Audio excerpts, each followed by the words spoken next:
Right now, the U.S. is imposing sanctions. Sanctions it's a form of economic warfare, and it has a big implication for the dollar.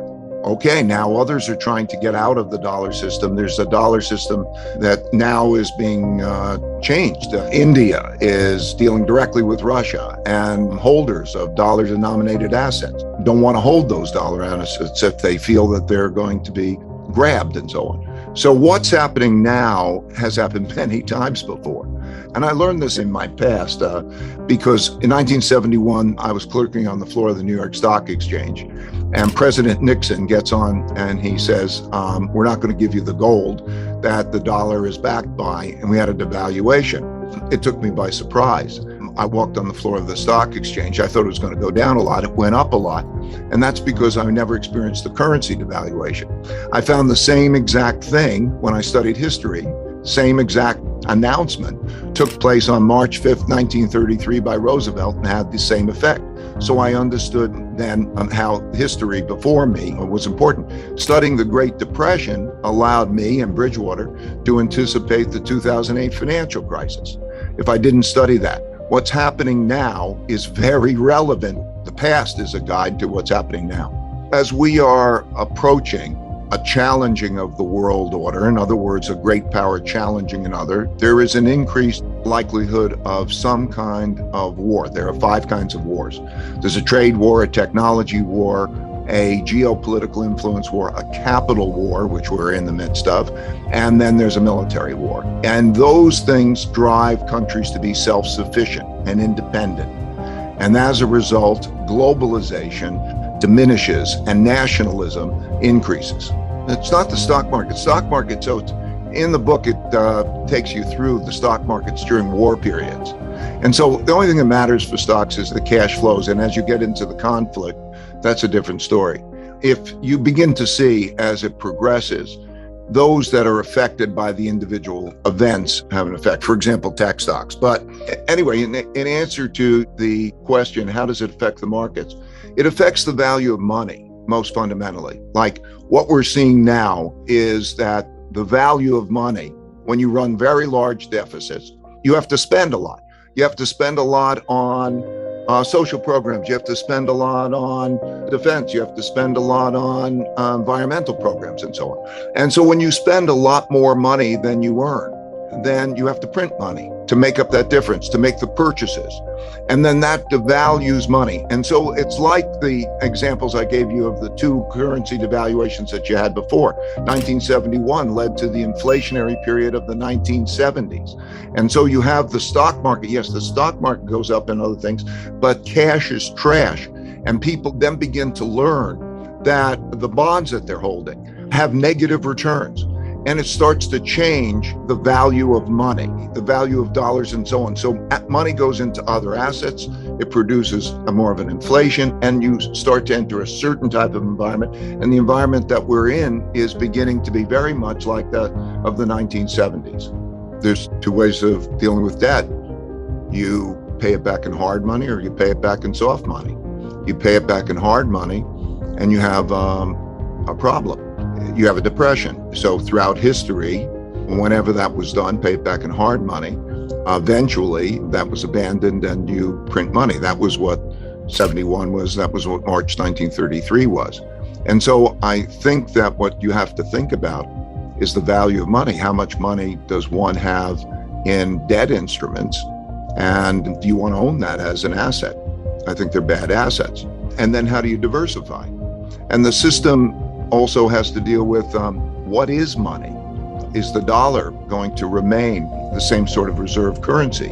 And then you see the development of alternative monies. We're seeing a variety. I think different types of money will compete with each other in the environment we're in. Maybe it's crypto, maybe it's gold, maybe it's other things. Maybe the digital renminbi competes with the US dollar. We're going to come into an environment. Think about how much money is being stored in debt instruments, those debt assets. Think about how poor those returns are. So that kind of a shift, I think, is very important. All currencies have a lot of debt. So when you look at one relative to the other, there will be a lot of printing. I mean, currency equals debt. And when you hold a currency, you're holding a debt instrument. And so all of those will decline in value relative to other things. Now, will the dollar decline more than other currencies? It's almost certain that we're going to come into this environment. We're in this environment in which there's a shifting of those currencies. So you're going to see more of China's renminbi being used. You're seeing India have a direct link with Russia on the currency. So we're in an important change in the currency. But how that is a store of wealth is a different question. So a currency is a medium of exchange and a storehold of wealth.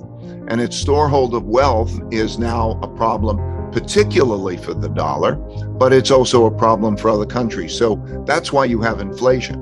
As money goes into other things and the cost of borrowing is so low relative to the inflation rate, then it encourages the borrowing of money and the sale of money. In other words, not holding financial assets like that. So that's, yes, I think you're changing the nature of what money is and what the dollar is as a storehold of wealth. We're beginning a paradigm shift. A paradigm shift is a shift from a mindset and positioning of that mindset to another mindset and another positioning of that. So, for example, the mindset that we were in was that you have low inflation, and when you're owning bonds and you're owning cash, or you are operating one way, and you don't worry about that, and companies don't worry about it in their inventories, or having larger inventories, or homeowners don't worry about inflation as much in the purchases of their houses and so on. Once that shift begins, it causes a reinforcing dynamic. It's like everybody is long bonds. We've been in a 40-year bull market in bonds. And so it's been fine to have. And when that shift starts to take place, you see behavioral shifts that reinforce that cycle in the paradigm. So for example, when there is the selling of bonds, that makes it more inflationary in and of itself, because the amount of debt that has to be sold is not just the deficit, but also the amount of debt that's being sold is those bonds. So now interest rates have to rise a lot, or the Federal Reserve has got to come in there and buy more. And then you get wages. People make wage settlements and such things. So a paradigm shift is beginning to take place, and that will be also self-reinforcing. And it's taking place in this context of the conflict, which then creates the breakdown of efficient systems. Each country wants to be self-sufficient. It needs to protect itself. And in being self-sufficient in that way, then you have less efficiencies in the system. And all of that becomes self-reinforcing. So it's all happened before. It's all happened many, many times before. Yeah, I'm concerned about that. When you raise the return on bonds and you raise the return on cash and you tighten money, then that makes other assets less attractive, such as risky assets, particularly long duration assets like tech stocks and the like. So you produce that squeeze, yes, but that's still only at 2% or a little bit over 2% with an inflation rate which is considerably higher than that. We've had a 7% inflation rate, and we'll probably settle, it'll be a 5%-ish or something. And so you're still losing that money to inflation. People are. So what you have is enough tightening by the Federal Reserve to deal with inflation adequately is too much tightening for the markets and the economy. So the Fed is going to be in a very difficult place a year from now as inflation still remains high and it starts to pinch on both the markets and the economy. Here's the problem. If you're borrowing more money than you're lending and you have a lot of debt, you either are going to pay back in hard money or in soft money. And so it creates a very difficult trade-off. So what can you do? Do you spend less money? So that the trade-off becomes more and more difficult. And that's what brings about a stagflation environment, because they tried to navigate between those two undesirables. In other words, they want to contain inflation, but too high of an interest rate that's good enough for inflation causes too much economic environment. So what can they do? No, they're in a position already because of that dynamic, spending more than they're earning, creation of a lot more debt and a lot of other debt, which one man's debts are another man's assets. And that as the holder of that assets is losing money. Imagine holding a bond now. Look at how much money is in bond funds and cash. Okay, not only in cash, you don't get any return to compensate for the interest rate. And in your bond fund, you get negative returns. And how's that feel? So are you going to continue to hold those bonds in that bond fund? It's a dynamic that they have to deal with that is really beyond their capacity to deal with it. They can't change those fundamentals.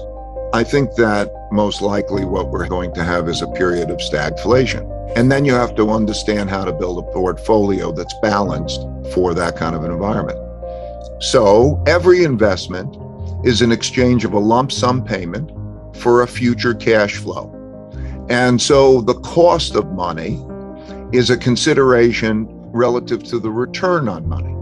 And so when we look at that return, when we say I can hold cash or I can hold a bond, that changes the inclination to hold cash. But also, one has to look at the expected return on equities.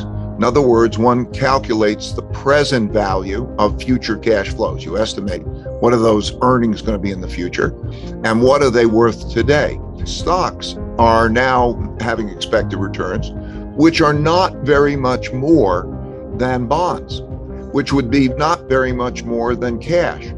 So as that happens, so that why should I own equities farther out, and have the volatility of equities?